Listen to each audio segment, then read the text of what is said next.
Assalamualaikum warahmatullahi wabarakatuh dan salam sejahtera. Alhamdulillah, kita syukur pada Allah Subhanahu Wa Taala kita dapat kembali kali ini ya bersama kami dalam Master Kimia SPM. Cuma pada kesempatan kali ini ya kami cuba membincangkan ya skema kertas 2. Okey, modul pintas kimia tingkatan 5 trial percubaan, dan modul pintas ini ialah percubaan bagi negeri Selangor ya. Ini set 1 ya, modul pintas set 1. So dia ada 2 set. Okey, bagi pelajar yang jawab set 1 ni boleh ikuti kami ya untuk melihat skema untuk mendapat markah yang tinggi ya dalam kimia. Baik, insya-Allah kita tengok sama-sama ya. Okey, soalan pertama, jadual menunjukkan bilangan proton dan neutron, atom W, X dan Y. Huruf yang digunakan bukan simbol sebenar. Okey, gunakan huruf. So, pelajar jawab menggunakan huruf yang dibagi ya. Untuk menjawab soalan-soalan berikut. Dia bagi di sini W, X, Y, atom ya. Atom bermakna dia neutral lah. W, X, Y. Kemudian dibagi bilangan proton 668 dan bilangan neutron 688. Baik. Soalan yang pertama, nyatakan istilah. Ya, bagi jumlah proton dan neutron dalam suatu atom. So, di sini diminta istilah. Pelajar kena ingat ya. Istilah ataupun term dalam kimia mesti tepat dan ejaan tak boleh salah. Ingat tu, ejaan tak boleh salah. So, jumlah bilangan proton dan neutron, istilah ini merujuk kepada nombor, nombor nukleon. Ingat ya, nombor nukleon. So, ejaan tak boleh salah. Salah satu ejaan, so tak dapat markah di sini. Ya, nombor nukleon itu jawapannya, atau nuclear number lah untuk bahasa Inggeris. Okey, tulis perwakilan piawai bagi unsur Y. Okey, kita nak wakilkan unsur Y, perwakilan piawai. Okey, Y mempunyai proton 8 dan neutronnya 8. Baik, perwakilan piawai kita belajar semasa di tingkatan 4 ya. So, kita tulis simbolnya Y. Okey, kita tulis di sebelah kiri ya, 2 nombor. Satu di atas, satu di bawah. Ingat balik yang kita belajar. Yang di atas ini ialah nombor nukleon, di bawah ini nombor proton. Okey, nombor nukleon itu ialah bilangan proton tambah neutron. So, Y, proton 8, neutron 8. So, jumlah ataupun nombor nukleonnya ialah 16. So, 16 tulis di atas. Kemudian, ya, di bawah itu ialah nombor proton. Nombor proton merujuk kepada bilangan proton, iaitu 8. So, 16, 8. Okey, itu jawapan yang tepat. Okey. Kemudian, kita tengok soalan C. Nyatakan sepasang isotop. Soalan jelas sebut ya, sepasang. Bermakna pelajar mesti jawab sepasang. Kalau jawab satu salah ya, sepasang. Okey, isotop pelajar tahu, isotop ialah unsur sama, bilangan protonnya sama, okey, sama, tetapi neutronnya berbeza. So di sini kita dapati bahawa jawapannya ialah W dan X. So pelajar tulis di sana, poin pertamanya ialah W dan X. Okey, ini satu markah. Kita ada 2 markah ya. Markah kedua, terangkan. Okey, terang itu merujuk kepada definisi isotop lah. Kerana W dan X mempunyai, ini takrifan dia ya, bilangan proton yang sama. Okey, dan sambung lagi. Bilangan neutron ya, neutron bukan nukleon ya, bilangan neutron berbeza. Ingat ya, bilangan neutron. Okey, bilangan proton, bilangan neutron, ataupun nombor proton, nombor nukleon. Itu beza, pelajar kena ingat tu. Okey, kemudian tulis susunan elektron bagi atom. So dia nak atom. Atom maknanya benda yang neutral ya, X. Okey, tengok balik X. So, X ini susunan elektronnya ialah bilangan protonnya 6. So, di sini dia nak susunan elektron. Susunan elektron dia mesti merujuk kepada bilangan elektron. So, protonnya ialah 6. Jadi, bila kita nak buat susunan elektron bagi atom, okey, so kita kena tahu bilangan elektronnya. Tak susah ya, sebab bila atom, elektron sama dengan proton. So, kalau protonnya 6, maka elektronnya juga 6. Okey, dia akan berbeza kalau ion. Sekarang ni dia nak atom. So, bermakna kita tulislah ya. Susunan elektron ni pelajar-pelajar semua dah tahu ya. 2 titik 4. 6 2 tambah 4, 6. Ataupun 2 Okey, ingat ya. Siapa-siapa jawab noktah berti ni nisbah ya.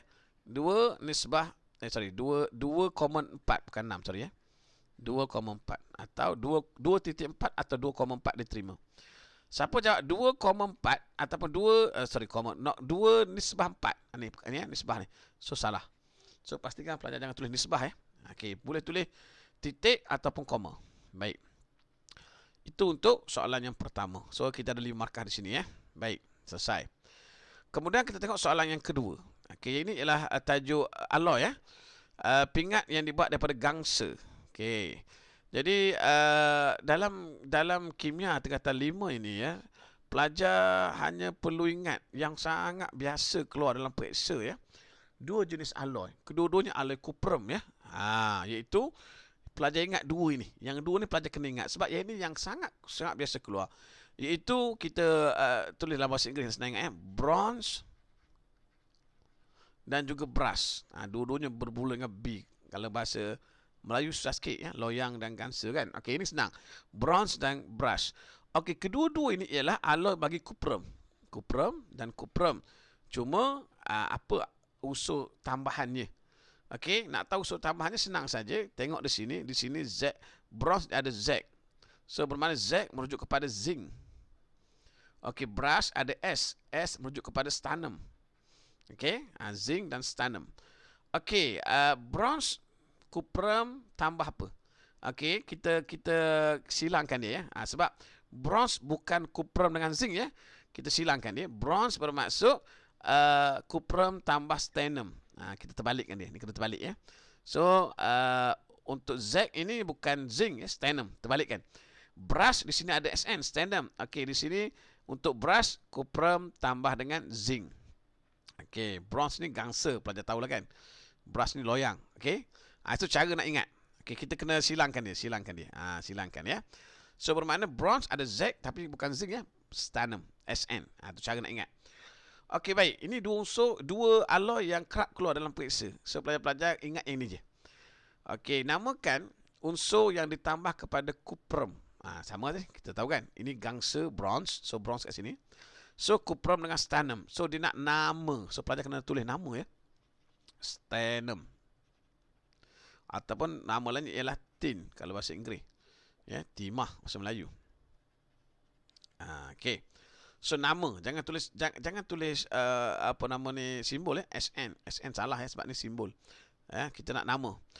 Okey, lukis susunan atom dalam gangsa. Okey, tengok sini 2 markah ya. So bila kita lukis, pelajar kena lukis 2 saiz yang berbeza. Okey. So kita ada gabungan antara tadi ialah kuprum dengan stannum. So mesti 2 saiz yang berbeza. Okey, contoh ya. Kita lukis yang besar, kita lukis yang kecil. 2 saiz yang berbeza.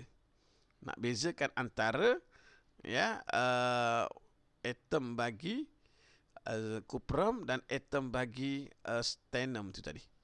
Okey, ini contoh lukisan lah. Okey, satu untuk lukisan, satu lagi untuk label. Pelajar kena label. So yang kecil ini ialah labelkan ya, kuprum, dan yang besar ini ialah stannum. Okey, untuk 2 markah. Label sekali ya. Okey, baik. Mengapakah gangsa lebih sesuai untuk membuat pingat berbanding kuprum? Okey. Ini kita cerita tentang kelebihan alloy. Tapi ingat, kita kena fokus kepada soalan. Kenapa kita guna gangsa berbanding dengan kuprum? Tengok. Kalau kita kata lebih keras, tak sesuai. Sebab ya untuk buat pingat. Sekarang kita nak buat pingat. So apa yang biasa ni kalau kita gambarkan pingat, apa benda kita boleh gambar? Antaranya ialah pingat mestilah dia menarik. Kan? Jadi jawapan di sini yang paling tepat, kelebihan gangsa banding kuprum ialah ianya berkilat. Berkilat. Ya, jadi berkilat ni menyebabkan dia sesuai untuk buat pingat. Okey. Kalau kita kata keras tak sesuai ya. Sebab ya, keras ni bukan suatu benda yang kita perlukan untuk buat pingat kan. Okey. Kemudian namakan satu alloy lain bagi kuprum. Kita dah sebut tadi. Ya, ada 2 alloy kuprum, bronze dan brass. Okey, maka di sini jawapannya ialah brass ataupun dalam bahasa Melayu kita panggil loyang. Okey, nama nama. Okey. Baik. Itu untuk soalan kedua. Kemudian soalan ketiga ialah penentuan formula empirik oksida kuprum. Dia dah sebut jelas ya, oksida kuprum. Soalan ini pelajar-pelajar sepatutnya tak boleh salah lah. Sebab kita dah tahu dah oksida kuprum. Sudah pastinya jawapan kita nanti sudah semesti CuO lah. Ya, kuprum oksida kan. Kalau kita congak ataupun kalau kita tak kira pun kita dah dapat jawapan sebenarnya. Okey, ini ialah bonus sebenarnya pada pelajar. Tapi kalau salah juga maknanya kita masih di bawah tak penguasaan lah sebenarnya kan. Okey, baik. So ini kaedah kita guna gas hidrogen ya. Okey. Kuprum oksida, okey, daripada asalnya kuprum oksida kita tindak balaskan dengan gas hidrogen, dia akan diturunkan kepada kuprum dan juga H2O. So bermakna kaedah ini dia akan menukarkan kuprum oksida kepada kuprum. Okey, itu dia. Jadi apakah maksud formula empirik? Ini ialah definisi. Definisi dalam kimia tidak ada kompromi, wajib tepat. Okey, so jawapannya ialah formula yang menunjukkan. Okey, kalau belajar ada buku yang kami keluarkan ya, skor A++ kimia. Di sana pelajar boleh rujuk yang tepatnya ya. Definisi paling tepat. Okey, formula yang menunjukkan nisbah terengkas. Okey. Atom suatu unsur. Ini macam mesti tepat ni. Dalam suatu sebatian. Okey, kalau salah sedikit saja, salah. Contoh, formula yang menunjukkan nisbah terengkas atom dalam satu sebatian, tak ada satu unsur, salah. So di sini dalam kimia dia sangat strict ya. Pelajar kena hafal sebiji lah. Okey, baik. Kemudian dia bagi kepada keputusan. Okey, ingat ya. Disebut sini kuprum oksida. Bermakna daripada kuprum oksida dia akan jadi kuprum. Okey.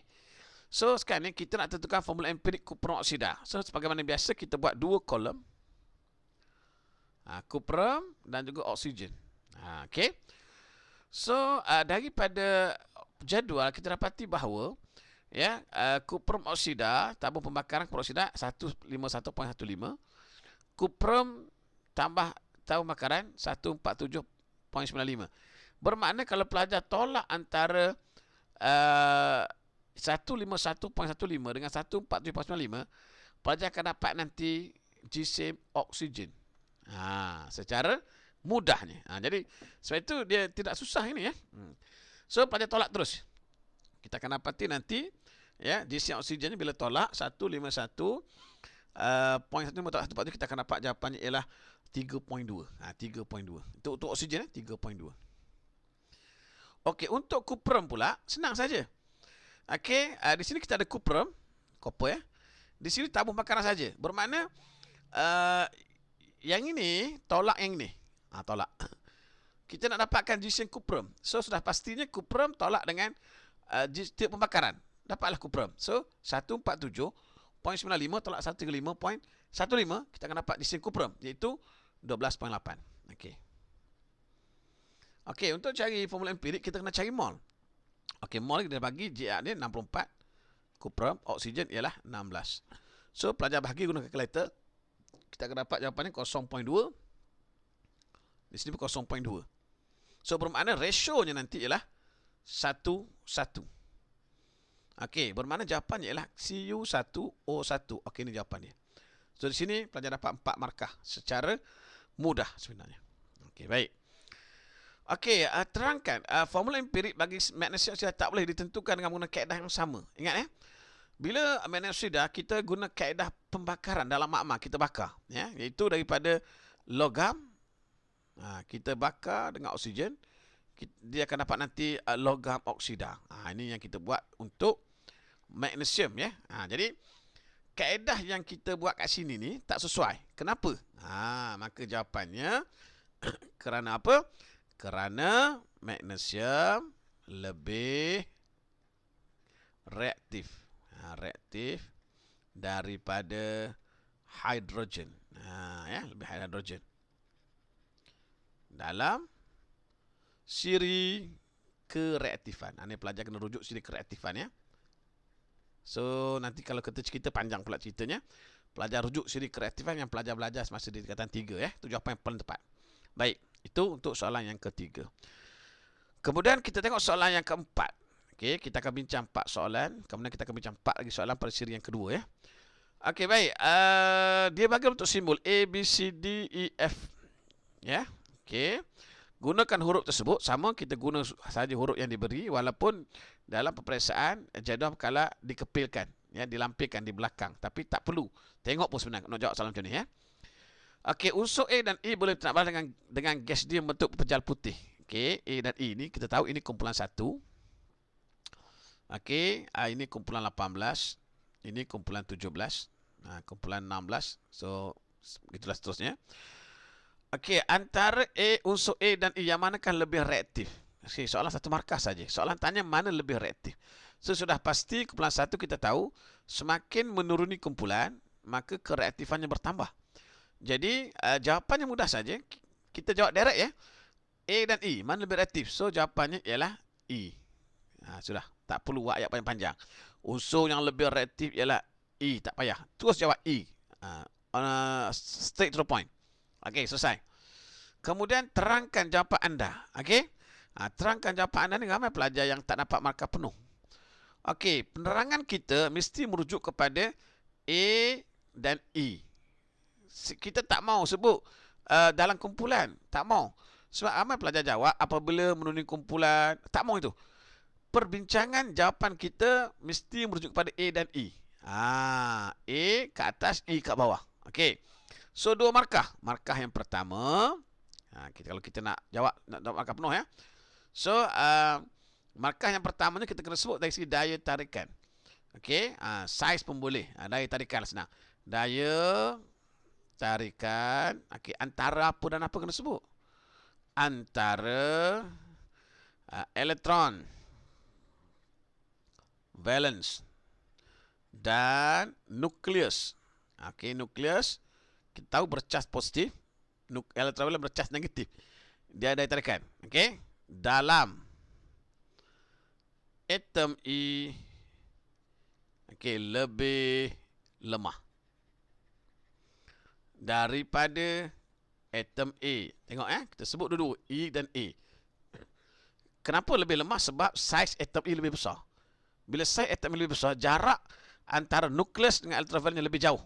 Sebab itu daya tarikan antara elektron valence dan nukleus atom E lebih lemah. Okey, itu yang pertama. Poin kedua, maka atom E lebih mudah. Lebih mudah menderma elektron. Okey, sorry. Lebih mudah menderma elektron berbanding atom A. Okey, so kereaktifan dia bergantung kepada kesenangan dia menderma, kecenderungan dia menderma elektron. Sebab kumpulan 1 dia ada 1 elektron valence. Okey, 1 ni kena derma. Okey, itu jawapannya. Baik, kemudian B dan C taklah bentuk satu sebatian. Dia nak suruh lukis susunan elektron. So tengok dulu B dan C. Okey, tengok dulu. B berada, pelajar kena perhati betul-betul ya. B dan C berada pada kala 2. Bermakna dia hanya ada 2 petala. 2 petala. Okey, B ini kumpulan 14. Okey, bermakna dia ada 4 elektron valence. C ini kumpulan 16. Bermakna dia ada 6 elektron valence. Okey, baik. Tengok sini. Jadi, B kita tulis susunan elektron. B tadi ialah petala kedua. 2, 4, kumpulan 14. C tadi ialah kala kedua, 2 petala juga. 2, 6, kumpulan 16. Okey. So, bermakna B adalah bukan logam. Bukan logam. C bukan logam. Okey. B bukan logam sebab kumpulan 14. C juga bukan logam, kumpulan 16. So, dia akan membentuk nanti ikatan-ikatan kovalen. Okey, pelajar kena tentu jenis ikatan kovalen. Okey, ikatannya kovalen. So, di sini tidak ada charge. Baik, macam mana kita nak lukis? Kita tentukan dulu dia punya formula bila B dan C bergabung. Okey, macam mana nak tentukan formula? Tengok sini. B ada 4 elektron valence. Untuk jadi stabil, untuk jadikan 8 ya, dia perlu lagi 4. C dia ada 6 electrovalen. Nak jadi stabil dia kena ada lagi 2 supaya jadi 8. Okey, so pelajar darab silang saja di sini. Okey, kita akan dapat formulanya ialah B2C4.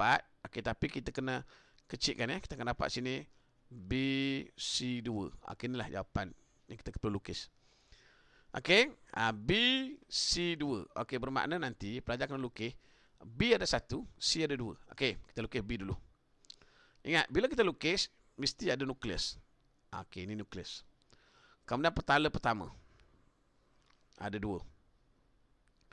Kemudian petala kedua. Okey, petala kedua kita biarkan, jangan kita isi dulu. Kita lukis pula C, C ada 2. Okey, kita lukis dulu. Petala last mesti overlap untuk covalent ya. So petala kedua C tu kita overlapkan dengan B. Okey. Ini petala kedua dia. Okey, ini petala pertama dia. 2 elektron juga.